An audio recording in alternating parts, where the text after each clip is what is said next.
Hola chicos, bienvenidos al primer video de estática y también el primer video del canal. Como el título lo indica, vamos a hablar sobre la resultante de dos fuerzas. Primero empezando con qué es y luego cómo se calcula. En primer lugar, me importa mucho que tengan claro el concepto de fuerza dentro de esta materia, ya que es ligeramente diferente al que habrán visto en secundaria o preparatoria. Para ello me gustaría que lo ilustráramos con un ejemplo. Tenemos una pelota sometida al vacío, es decir, no está en el aire, no está en el agua, está en un lugar, en el espacio, digamos. No hay nada alrededor, no hay gravedad, no hay aire, no hay absolutamente nada. Es el vacío.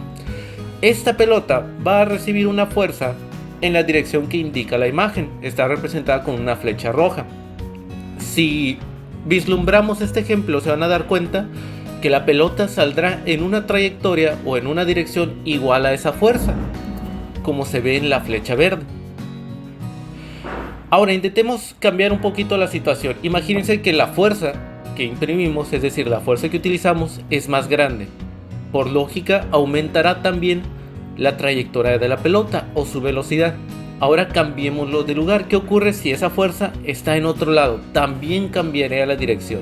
Entonces, las fuerzas en la estática tienen dirección, magnitud y muchos otros componentes. Verlas nada más como un número sería insuficiente, no nos da la información que necesitamos. Así que lo vamos a ver como un vector. Un vector es una herramienta matemática que nos permite darle más información a determinadas magnitudes. Una de las más importantes es la fuerza. Estas características son 4. La primera, el origen, que nos indica dónde inicia. En el caso de la pelota, si se le pegó desde la izquierda, se le pegó desde la derecha, desde abajo, desde arriba, cualquier dirección. A partir de dónde inició la fuerza. Magnitud nos dice cuánta fuerza fue o cuál es el tamaño de este vector. Si está en velocidad, sería cuántos metros sobre segundo. Puede ser poquito más, puede ser poquito menos. Este es el valor que nos va a decir cuánto es. El sentido, si va hacia arriba, va hacia abajo, que en estática o en el plano cartesiano diremos que es positivo o negativo. Y la dirección, que para efectos de la materia vamos a decir que es el ángulo de inclinación, puede ser derecha, izquierda, arriba, abajo, pero también pueden ser intermedios, puede ser de 30 grados, de 45 grados, de 127 grados. Por lo tanto, para analizarlo de manera más sencilla, vamos a decir que es el ángulo de inclinación. Ahora bien, estos vectores pueden realizar operaciones, es decir, es muy común que un cuerpo no tenga solamente una fuerza, sino que tenga más de una. En este video solamente veremos qué ocurre cuando hay dos fuerzas y que éstas se encuentren en dos dimensiones, que es la operación más sencilla. En otros videos veremos otras operaciones, pero para que quede claro, vamos a imaginar el siguiente ejemplo. Nuevamente usemos nuestra imaginación. Tenemos un camión. Este camión se dirige hacia la izquierda y tiene una velocidad constante de 60 km por hora. Imaginemos también que si tuviéramos un cañón puesto sobre el suelo apuntando hacia la derecha, un balón o cualquier proyectil sale disparado a 60 km por hora también. Estos serían los comportamientos de los vectores por separado. Ahora imaginemos que estos están juntos, es decir, coloco el cañón sobre el camión y disparo el cañón mientras se está moviendo el automóvil. ¿Qué crees que ocurriría? La bala de cañón o el proyectil iría hacia la izquierda, iría hacia la derecha, se quedaría en el mismo lugar, iría más lento, iría más rápido. Esta sería nuestra primera operación. Y qué mejor ejemplo que un video. Veamos qué sucede.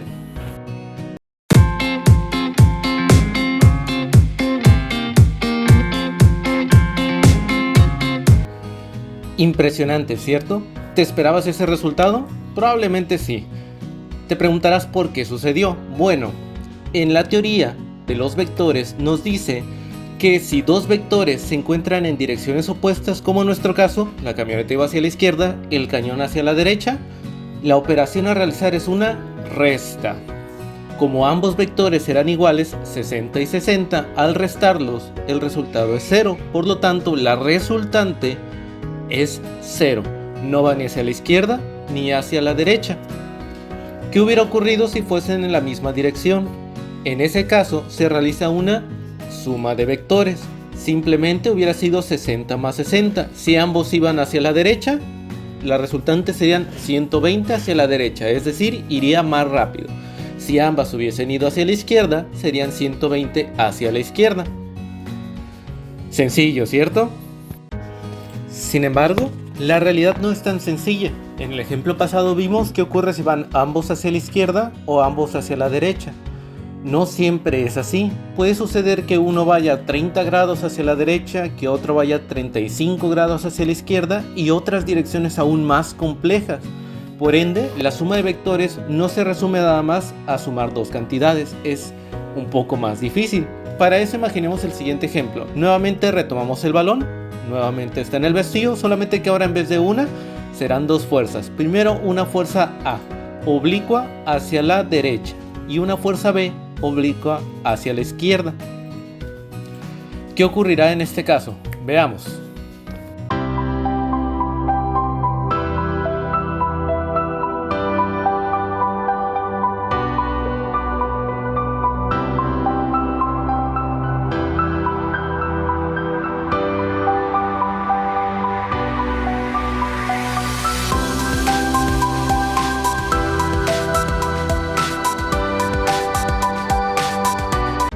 Como habrás notado, en este caso la resultante no fue ni en dirección a la fuerza A ni en dirección a la fuerza B, sino hacia una tercera dirección, ninguna de las dos anteriores. Esto ocurre muy comúnmente cuando las direcciones son transversales o son oblicuas. La dirección puede ser un poco errática, así que necesitamos aprender a calcularla. Para eso, ya que sabemos el que es una resultante, nos vamos a ir a cómo obtenerla con el siguiente ejemplo. Tenemos un gancho del cual jalan dos fuerzas que son oblicuas, justamente parecido al ejemplo anterior. Estas fuerzas tienen tamaños de 60 libras la fuerza P y 25 libras la fuerza Q.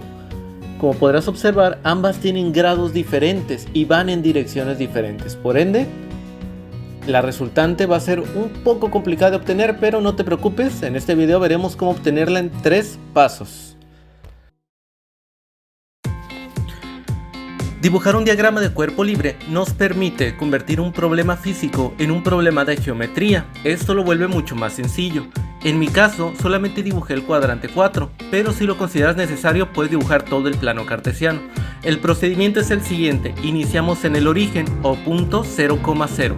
A partir de ahí yo dibujo uno de los vectores. Yo decidí empezar por P porque me pareció que así quedaría de forma más sencilla. Dibujo el vector P con sus mismas características, es decir, misma magnitud, mismo ángulo de inclinación y misma dirección. A partir de donde termina P, yo voy a empezar a dibujar el vector Q, que debe ser exactamente igual. Debe tener las mismas características que en el problema, misma magnitud, misma dirección, mismo ángulo de inclinación. Y por último, la resultante va a ser desde el punto de inicio o punto 0,0 hasta donde terminó el segundo vector, que en nuestro caso fue Q. Nos damos cuenta que se trata de un triángulo oblicuo. Para definir las fórmulas, la regla es nombrar los ángulos con letras mayúsculas y los lados opuestos con la misma letra pero en minúscula. Es decir, el ángulo A es opuesto al lado A, y lo mismo con las demás letras. Las primeras fórmulas pertenecen a la ley de senos, la cual dice que el seno de un ángulo entre su lado opuesto es igual siempre. Es decir, seno de A entre A es igual a seno de B entre B y seno de C entre C. También se pueden manejar las fracciones opuestas. La ley de cosenos sigue la misma regla del triángulo y empieza por el teorema de Pitágoras. El cuadrado de un lado es la suma de los cuadrados de los otros dos. Solo se le agrega la resta del doble producto de ambos por el coseno del ángulo opuesto, como se puede ver en el video. Lo mismo sucede con los demás lados. Toma en cuenta que los ángulos rectos tienen 90 grados y la suma de los ángulos internos de todo triángulo siempre da 180 grados.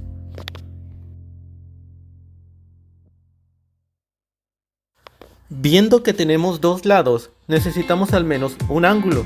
Si uso el que se encuentra entre P y Q, puedo usar ley de cosenos, ya que es opuesto a la resultante. Procedo a crear rectas imaginarias que me permitan encontrar este ángulo. Aquí no hay truco, es pura prueba y error. Yo dibujé ambos ejes y el ángulo que busco, al cual llamaré alfa, quedó partido en dos, como se puede ver. A su vez, creo un triángulo rectángulo en la parte de arriba, del cual conozco el ángulo recto y el del vértice superior, sabiendo que la suma de los tres ángulos siempre debe dar 180 grados. Si tengo 90 y 35, es evidente que me faltan 55, que se encuentran en el ángulo que estoy buscando. Puedo repetir el proceso para obtener la otra parte de alfa, solo que tendré que dibujar una nueva recta imaginaria, desde otro ángulo. Me doy cuenta que nuevamente conocemos dos ángulos. Con la misma regla inferimos el tercero y logramos que las dos partes de alfa, siendo 55 y 70 grados, el valor de alfa por lógica son 125. Una vez conociendo este ángulo, puedo usar la fórmula de la ley de cosenos para obtener la resultante. Solo debo reemplazarlo con los valores de P y Q y el ángulo que acabo de obtener de la siguiente forma. En mi caso, haré las operaciones paso a paso, pero tú en una calculadora científica puedes resolverlo en un solo paso. Sin embargo, obtuvimos el cuadrado de la resultante. Para obtener la resultante solamente es necesario pasar el cuadrado como raíz, logrando como resultado 77.10 libras. Por último, necesitamos el ángulo de la resultante, ya que obtuvimos la magnitud, pero no la dirección. Si nos fijamos en el origen, el ángulo recto se divide en tres, donde la parte del centro queda como ángulo interno del triángulo, por lo que se puede obtener mediante ley de senos. Al reemplazar valores, nos queda seno de teta, que es el ángulo que buscamos, entre 25 igual a seno de 125, que es alfa, entre 77.10 o la resultante. Despejamos seno de teta, que es el ángulo que buscamos, y nos queda seno.